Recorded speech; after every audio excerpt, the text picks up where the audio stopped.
brothers, Fern and I, were sent 2 miles away to another school, the other way down the highway. We had to walk to and from school. That winter, I earned my nickname, Slowpoke. My sister could keep up with my brothers, but I couldn't. They kept turning around and saying, "Hurry up, Slowpoke." And that's why it was, you in the snow, you take a step and you sink down to your knees, and you take another step, you sink that one down to your knees. So there was a lot of snow. So I got called Slowpoke. In the spring, one day, Fern and I were walking from school. This is when we're in the school that's 2 miles away. We seen some pretty daffodils growing in a farmer's yard. We knew our mother hadn't been feeling well, so we picked a bouquet of daffodils from there. Mom loved the flowers, but we learned a lesson. Mom said we had stolen the flowers and we were never to pick someone's flowers without asking if we could pick them first. Fern and I walked home from school alone as we got out before our brothers. I remember we used to hurry past the cows that were fenced right up to where we had to walk. And the cows would always be lined along the fence, it seemed like. In second grade, I began to stutter. I remember my teacher working many hours with me. We carried our lunch to school in a metal box with handles. I always banged it on my legs. To keep warm in the winter, I had to wear long-legged underwear with long cotton stockings over them. These stockings had seams across the toes, and they hurt my toes. So I had a hard time getting my shoes on so my feet didn't hurt. I remember kicking my shoes across the room. And Mom said, "This won't help you get your shoes on." We had to wear snow pants, winter coats, hats, mittens, and boots. No wonder I became a slowpoke. After going to Cook's Corner School, that was the school that was 2 miles away, for 1 year, our parents had our land set over to the other district so that we could go back to Forest Grove School. My brothers used to tease me, and so I began to kick them in the ankles. They grew tired of this, and they would catch my foot, and I would fall flat on my fanny. I soon learned not to do this. Third grade was a good year. We have a new girl in school. She is in the second grade, and we become the best of good friends. Her name is Sharon Vandisher. We were pals during school hour. We went to Sunday school together, and we spent Sunday afternoons together. We would ride our bikes to the little country store and spend our quarters on candy bars and soda pop. We earned 1 quarter each week by doing the family dishes all week long. On hot summer days, we would play in the creek that ran in front of Sharon's house. We would gather watercress for her mother. After we got out of the water, we would pull the bloodsuckers off from each other.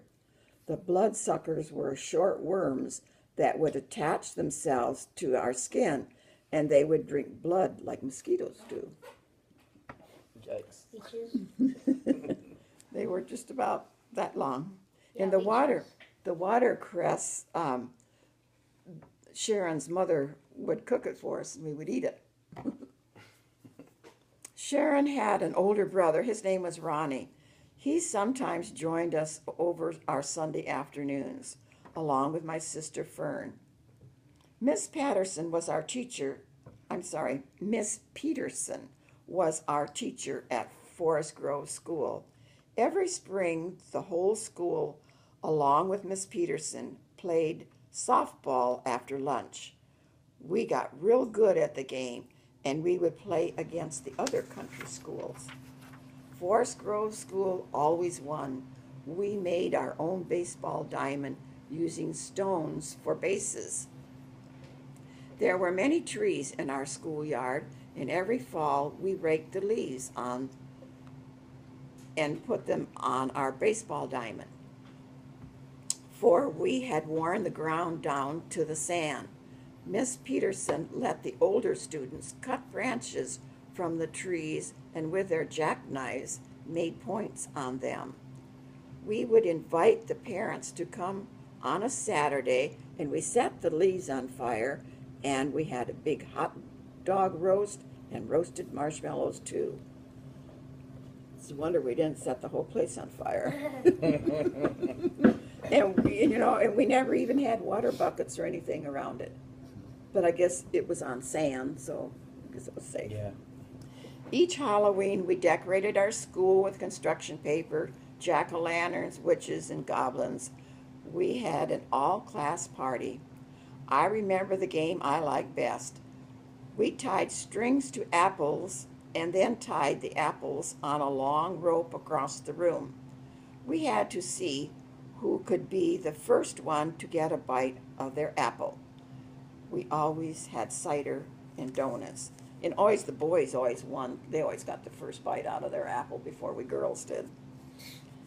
At Christmas, we put on a Christmas program for our parents. We sang Christmas songs, did several short plays. A lady on our school board always made us big popcorn balls. At the end, Santa came and brought us each a box filled with candy. And I remember one play that I was in. I had a family, and I had gone to the grocery store, but all the turkeys and all the chickens were all gone. All they had left was hot dogs. So I fed my family sauerkraut and hot dogs for Christmas dinner. We did that same thing in elementary school. I'm not even kidding you. We did that same play. Did you? Yeah, with the turkey, and it was for like the holiday thing that we had done. I could debatably still have the VHS of it. Like, I think I watched it a few years ago. Had the very same play. I How either about have it that? or Anthony has it. Someone's got it. In the winter, we made snow angels and played fox and geese. We would make a large circle by stuffing our feet in the snow and divided the circle in half. We had 2 teams, but I don't remember how the rest of the game went. I know we did a lot of running. We also played in the summertime, Annie I Over. We made 2 teams, one on each side of the storage shed. We threw the basketball over the roof while yelling, Annie I Over. Someone caught the ball and would run around to the other side and throw the ball and hit someone with it. If you were hit, then you were on the other team's side. The game went on until everyone was on the same team.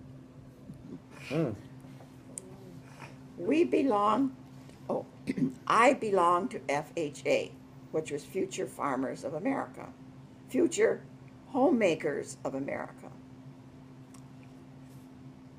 I learned how to put a new electrical plug on an appliance.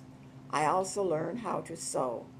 I made a dress for myself and entered it in the town fair, and I won first prize for my age group, and I got a blue ribbon. Dad gave us each a plot of land. My brothers grew vegetables in their garden called Victory Gardens, but I only grew flowers in mine. We went to Sunday school at Forest Grove School. The leaders were young couples training to become ministers. They were sent to us through the American Bible Institute. When I was in high school, I taught the primary class and was the secretary and treasurer of our Sunday school.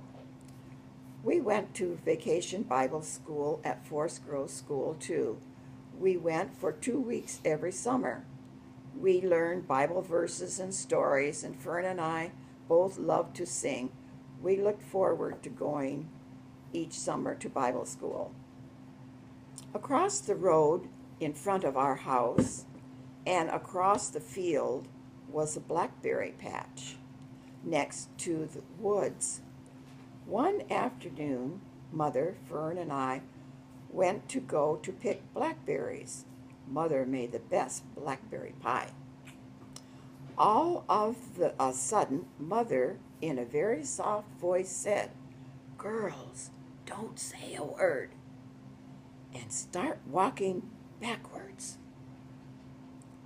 As we were moving back, a big bear stood up, and she had 2 cubs with her. We walked backwards until we got out of the berry patch, and then we began to run as fast as we could. We didn't go and pick blackberries anymore that summer. We left them for the bears.